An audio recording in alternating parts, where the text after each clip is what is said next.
લોકસભા મત વિસ્તારના આદર્શ આચારસંહિતા ભંગની અમૃત મકવાણા દ્વારા ફરિયાદો દાખલ કરવામાં આવી છે. સુરેન્દ્રનગરના જીઆઈડીસી વિસ્તારમાં, જોરાવનગર વિસ્તારમાં અને મૂડી રોડ ઉપર આવેલી પાટિયાની બાજુમાં ભારતીય જનતા પાર્ટીના સિમ્બોલ સાથેના ચિત્રો આજે પણ જોવા મળે છે, જેની ડીસી કચેરી વઢવાણ ખાતે લેખિત રજૂઆત કરવામાં આવી છે.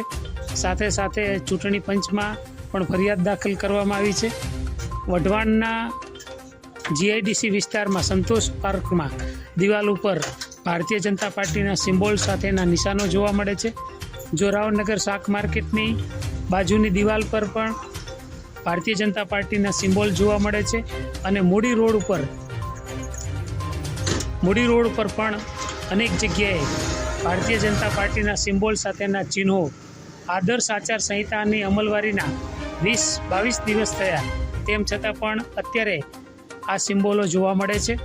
ચૂંટણી પંચની કામગીરી ઉપર શંકાઓ વ્યક્ત કરવામાં આવી છે અને સુરેન્દ્રનગરના નાગરિક અમૃતભાઈ મકવાણાએ આ અંગે ડીસી કચેરીમાં અને અન્ય જગ્યાએ આદર્શ આચારસંહિતા ભંગની. નમસ્કાર, હું અમૃતભાઈ મકવાણા, સુરેન્દ્રનગર. અત્યારે આદર્શ આચારસંહિતા ચાલી રહી છે, લોકસભાની ચૂંટણી છે અને એની જે આદર્શ આચારસંહિતા છે એ 16 માર્ચ 2023થી અમલવારી થઈ છે અને આજે 6/4/2024 એટલે કે લગભગ 20-21 દિવસ થયા અને તેમ છતાં પણ ભારતીય જનતા પાર્ટીનું સિમ્બોલ આ જસાપરનું પાટિયું છે.